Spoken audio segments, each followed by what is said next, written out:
a dreamer, no. Deep up my feelings for you. Watch.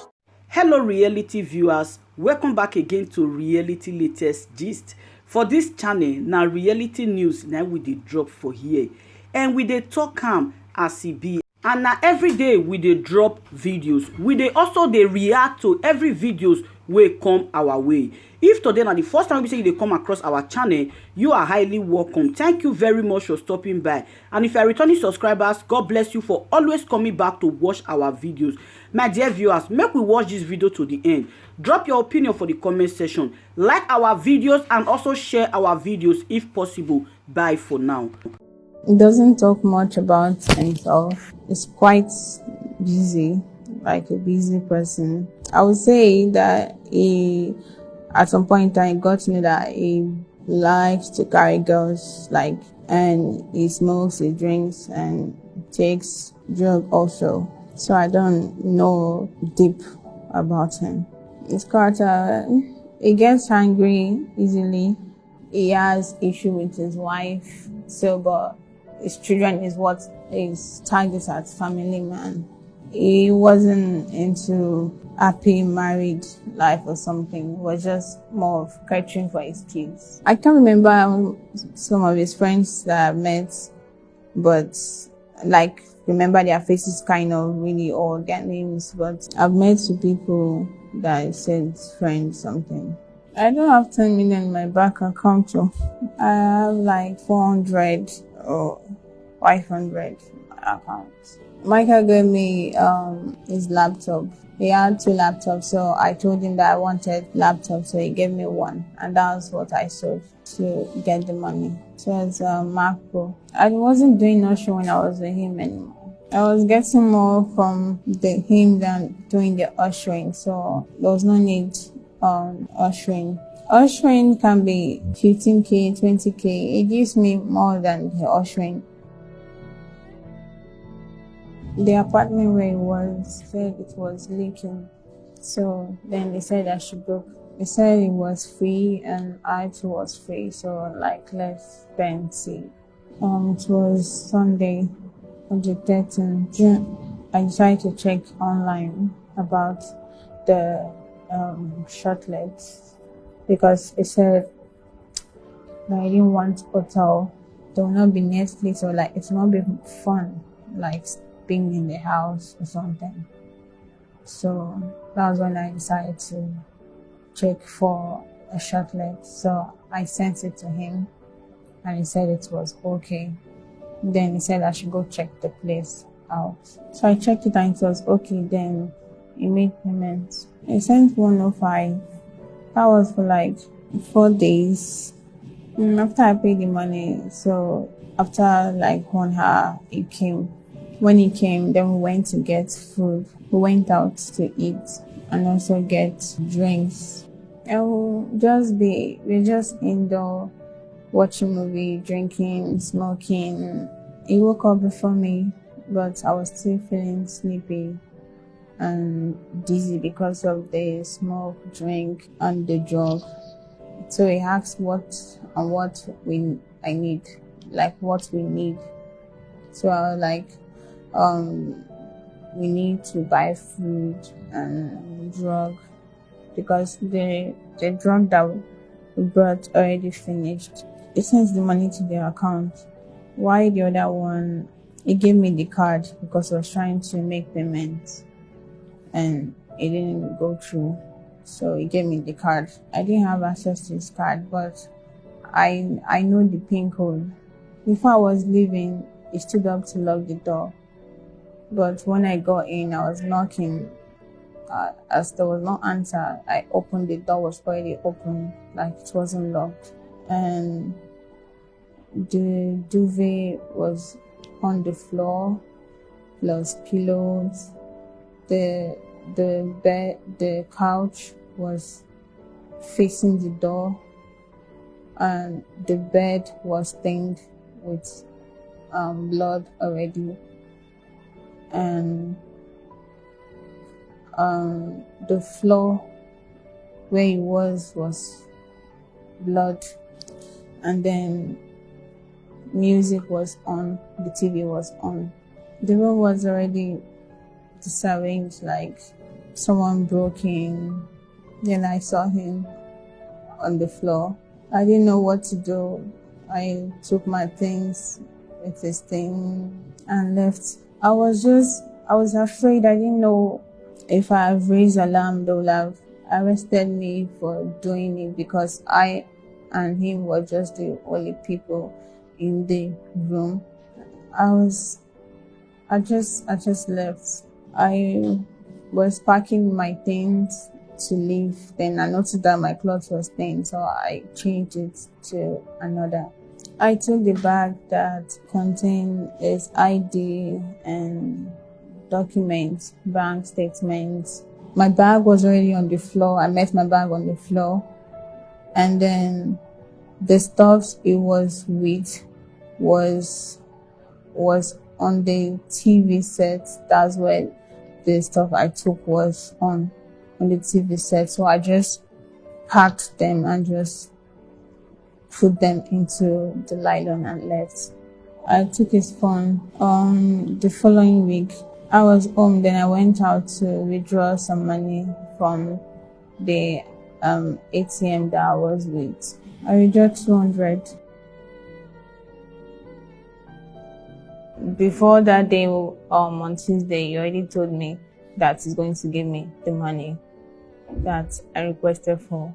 And when I came out, when I was arrested, and they were saying I made away with 5 million naira, there was no 5 million naira in the account. I just did it. It's not like I had something to do with his death. I never had anything to do with his death. The lady that I rented the apartment from, I had to message her that she should please probably send the security guy to check on him. That I haven't heard from him. That's what I said to her. And they came to my house and they arrested me, took me to station. I didn't involve anybody.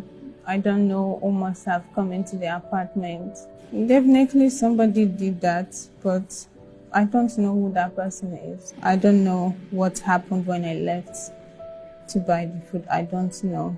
Because of the thing I did after not alerting police and then also withdrawing money, I feel guilty for what happened. I did not kill him.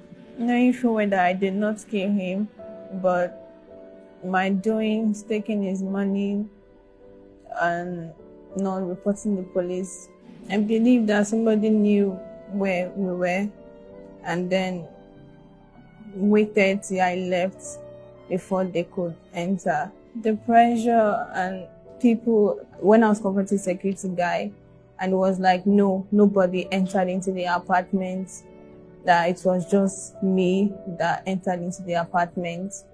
And knowing full well what I did, withdrawing his money, I just took the blame on myself that since no one believes, let me just take it. No one is influencing my statements. I've not spoken to anybody in my relation or anybody. I've just been in the self. But the story the suspect recently told journalists during the parade about how she allegedly killed Mr. Usifo Ataga at the press briefing is at variance with the one she shared with crime fighters in our exclusive interview.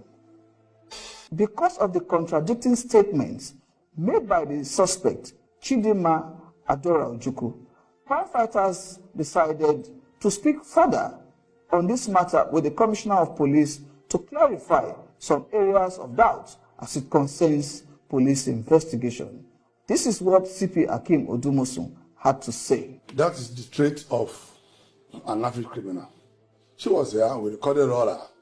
So at CID, the night she was arrested, now we recorded all her.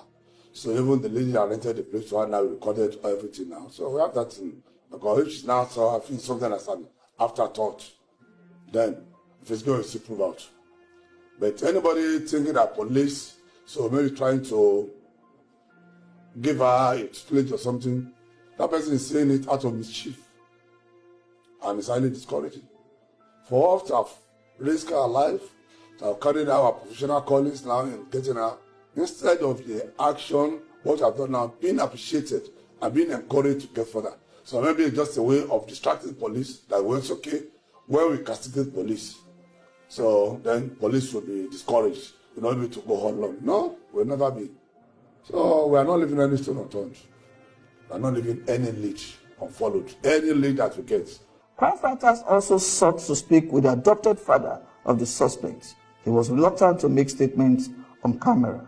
However, the deceased best friend also narrated in detail how he and other family members searched for the deceased before his body was found. I spoke to him last on Monday at about 9 p.m. It was a public holiday. So on Tuesday, I was on my way to his house in Banana Island in Èxpøś. When I left my house, I started calling him. And Usifo is somebody that if he misses your call, he calls you back immediately. I was calling him before, from VGC to maybe Lekki Phase 1. I called maybe like 6-7 times. He did not pick his call. He did not call me back. Then this was about maybe 2 o'clock in the afternoon.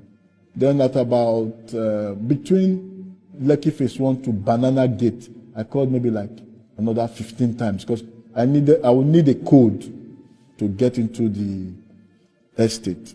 So when I got to the gate, he still was not picking, so I called somebody else to give me a code. So I entered the estate. When I got to his house, I didn't even enter from the gate because there's a transparent gate. I saw that the Hilux his Toyota Hilux was in front of the house, but the Range Rover was not there.